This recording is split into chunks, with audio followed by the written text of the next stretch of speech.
Hello YouTube, it's your favourite Steve. How you doing? Um, uh, had a pretty alright day today. Wife took the daughter to the cinemas. Me and the son had a bit of a day of fighting and wrestling. Kid can take a powerbomb like no other kid. Um, a powerbomb's a wrestling move, if you don't know. Yeah. Oh, is that one of the kids? Yeah. Where was I? Yeah. Met up with me and the son met up with the wife and daughter earlier, and then we went, had some food, and um, then came home, relaxed in the garden for the rest of the afternoon. But there wasn't particularly anything exciting to film. And I think I said yesterday that I'm going to start doing more of these videos where, you know, I start telling you about myself and um, or stories or funny stories that I've had. But I thought today I'd tell you about how I got to this point in my working life where I now want to work for myself.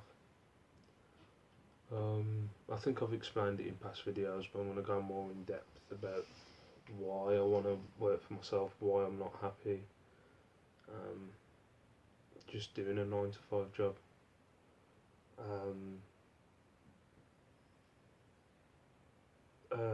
I think when I was, it's kind of weird going, I'm going, I'll take you back to when I was 15. No, down to that. When I was at school, I never really had any goals. I don't know what it was. I think I was one of these kids. I always say this to people who um, ask me about my past and stuff like that when I was a kid and yada yada yada. Mum and dad got divorced when they were like when I think I was about 17 or 18, something like that. I can't remember. But although I was 17, 18, um, I had I was about 11. I was like an 11-year-old drinking, if you know what I mean. I wasn't an 18-year-old because I didn't really know anything of any responsibility. I knew I had to earn money. I was working from when I was 16, but when I was my mum and dad got divorced, and then I was kind of moved around, and then I ended up moving in with my dad and buying, well, getting a mortgage with my dad. Um, I mean, I was a freaking moron. Um, so it it was kind of like when I was looking for jobs. I wasn't looking for a career. It was just I need to have money so I can go out on Friday and Saturday night and get smashed. And hopefully the wife doesn't hear, but maybe pull some fanny. Um, so sorry for saying fanny if any ladies get offended. Uh, but yeah, I was just I think that my dad got me involved in like apprenticeships and said I needed to get an apprenticeship, so I ended up getting an apprenticeship at a steel place, which it was an apprenticeship. They basically just wanted cheap labour and not to, you know what I mean, just to not have to pay someone a full wage. They hired apprentices and then I ended up on the machines, and I was happy picking up. I think it was about in 2001. I think I was picking up about 145 to 150 quid, and I was really happy. And I got like a £10, £20 rise every year. I was there for 3 years, and I just couldn't deal with it. Just the people there. I didn't have any friends there for the 3 years I was there, and it just drove me mad. So I ended up picking up the first job I could get, which was a warehouse job. where it was just basically picking, packing, wrapping, blah blah blah. Not the we can wrap like the wrap. So I worked there for 3 or 4 years, and that was a better place. I made friends there. It was banter. Um, we used to do jackass videos, stuff like that. Really enjoyed it, but still, at that point, I was just happy with picking up a wage. I didn't care. I just wanted to go out and get smashed. Um, I think at that time when I was working there, I met the bird I've got upstairs, and when we first met, it was like yeah, we were kind of serious, but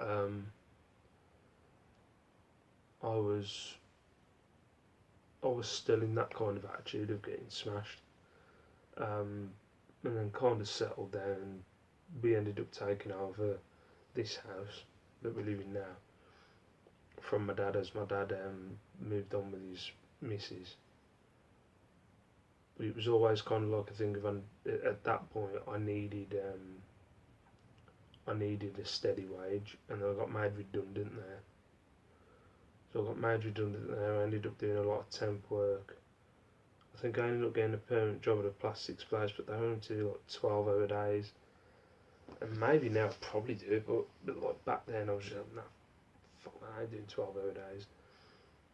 And then I ended up at the place where I am now. They were basically just after a warehouse assistant. I mean, I wasn't needed in the slightest when I was first employed. It was just the fact that the two people that were there, you had a warehouse supervisor, and then you had a purchasing supervisor who he became my. It's weird. I'll go in depth. I had my warehouse supervisor, but what it was with neither one of them wanted to do anything. I mean, they were just the typical. Well, I'm a supervisor, and I'm a supervisor, and I don't do that kind of work. I don't do manual work. So they needed someone to do the manual work, and I can give a crap. I'll do manual work. So I basically did all the manual work. But what happened was, because I did all the manual work, that other people within the company kind of clicked onto the fact that, well, hang on, why do we need three people down there? If he's doing all the manual work by himself, why do we need um, three people down there? So they kind of, when somebody left upstairs, they moved my supervisor upstairs into the offices. Who, my supervisor at that point is now the manager that I go on about, is a prick. And the purchasing supervisor then became my supervisor. Yeah, became my supervisor. So and I mean, there's levels of people in life that you meet, but I mean, people in life that you meet that you just go, I don't know how you wake up in the morning and get ready. And I'd probably say I wasn't one of those people when I was 17, but I kind of, look, I'm not saying anything against mum and dad for it, but mum and dad kind of threw me as an 11-year-old kid in an 18-year-old body into the world, and then I was like, but I can't, you know what I mean? I don't know, right, cool, got to earn money, got to pay bills, yeah. And also I had the wife, so the wife was pretty stable and kind of knew what she was doing, so I just kind of leaned on her a bit. Probably why I'm still with her. And of course that I love her. But yeah, I mean he was just a moron. But what kind of happened was, people in the company kind of clicked that he was an idiot. The manager who's now upstairs was an idiot, and I was kind of, I don't want to, but I was basically running that warehouse from about a year and a half in. I've been there 9 years, and so he was my supervisor. But there's always this. I always say with that place, I don't want to go too in depth into it because it's personal to that company, but it's that place that's got me to the point now where I know I can do it. I know I can, and that's one thing that I'd say that I've took away from being at the place that I am now. I know I can run.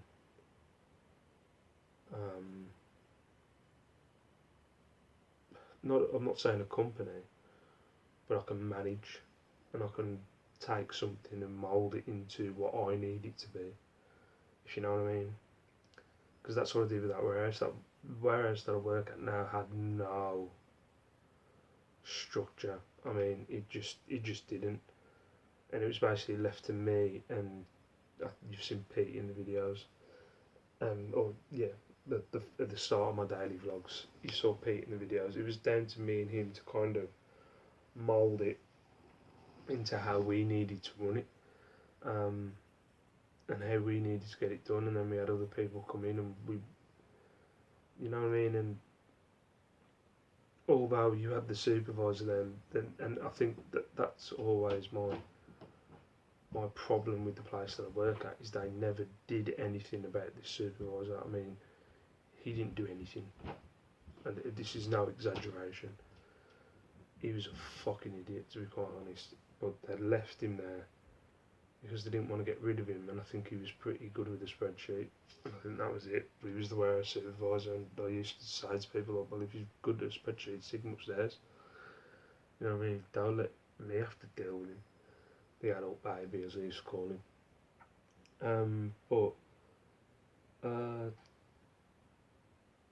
That's how I've kind of got to the point where I am. There's a lot of things that have happened at that place that I don't need to go in depth, and I probably will in further videos.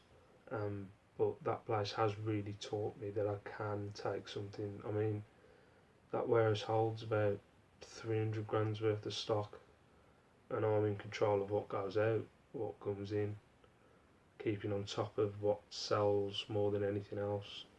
You know what I mean? Making sure I'm on top every week of what's the highest seller for that month or that week, and then changing reorder points and stuff accordingly to make sure that when I order it, it comes in.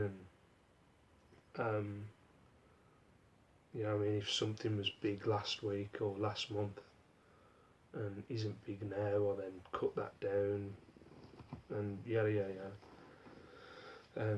So I know I can do that, and that's why with this eBay thing, it's hard when you do, like, obviously I've got that company's money to use with that warehouse and make sure that it's fully functional. And I know I've got up to 300 grand that I can work with, but obviously when you're doing it here and I'm doing it at home, I've got minimal money. So it's all about learning. It's all about knowing where to invest my money and where not to invest my money. But I thought I'd share that and how I got to the point where I am. I think one of the biggest moments that made, not concerning work but in life, that made me realise, okay, I need to try and work. There was kind of two. I need to try and get this working. I need to work for myself. There was a geezer that come into the place where I worked. Yeah, he has. He's been on. Oh, well, actually, yeah. The geezer I was skateboarding with, Mark. When I started working with him, he opened my eyes to a lot of opportunities out there, how you can get stuff started. And he always takes the piss of, well, you'd never do this if you wouldn't. And he's right. I would have never ever thought that I could ever get to a point where I thought that I could start my own business if it wasn't from talking to him and him kind of going, well, this is BS and this is BS and this is how this works and this and that. He's got like this hyperactive mind. He just, as he said, he said to me the last time I saw him, is that I need someone who's going to actively, he's like, the amount of stuff that goes on in his head, of ideas and stuff like that, if his body worked the same way as his mind does, he'd be. I mean, he gets. I mean, just the amount of ideas that I've ever heard him say, and I'm like, you should do that. You just need to get that done.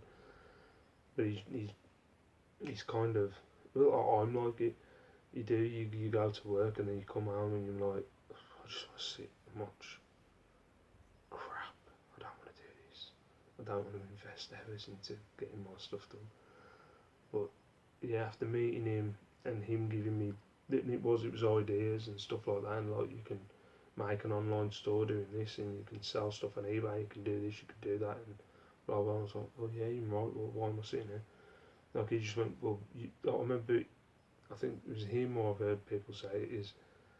You can take what you're doing for this company that you're working for, and then do that and do it yourself. Why have you got to do it for these? And for me, I do believe that's right. Why invest your time into a place where there's, you know what I mean? You remember the pyramid schemes back in the days? That's basically what companies are. There's only one person at the top that's getting all the money, and then you've got all these little people at the bottom that are doing all the work that aren't getting the money. That's what companies are, the pyramid schemes. And also, it was the other reason was when my dad died. I was his only relative when he died, and I had to sign all his documents off. And I just remember going in there and I had to sign it all off. And he had degrees in management. He worked for himself. He'd done a lot of stuff in his life. He'd been to grammar school, blah blah, and then I signed off a sheet of paper saying he was dead. And it was a dawn on me because I sat there and went, is that it? Right, yep. Right. Oh, okay, go on. So everything that he ever did was just erased with that one signature of my signature. And that's when it dawned on me that all the rest of this bullshit doesn't matter. It's just what you do now and what you invest your time in. And I've just realised over the past 2 or 3 years, it's been trying to work out what I want to do and trying to work out what I can do within my family life. And I think with eBay reselling, I think that's probably it for now. And then as I get older, it'll be moving on. But I thought I'd share that with you. It's a pretty long video, 18 minutes. It's just gone. But I thought I'd share that, how I've got to the point where I am now. But any comments below, any questions you've got for me or anything like that. Also, please subscribe and yada yada. But for now, thanks for watching. Hope I haven't bored you. Peace out. See you tomorrow.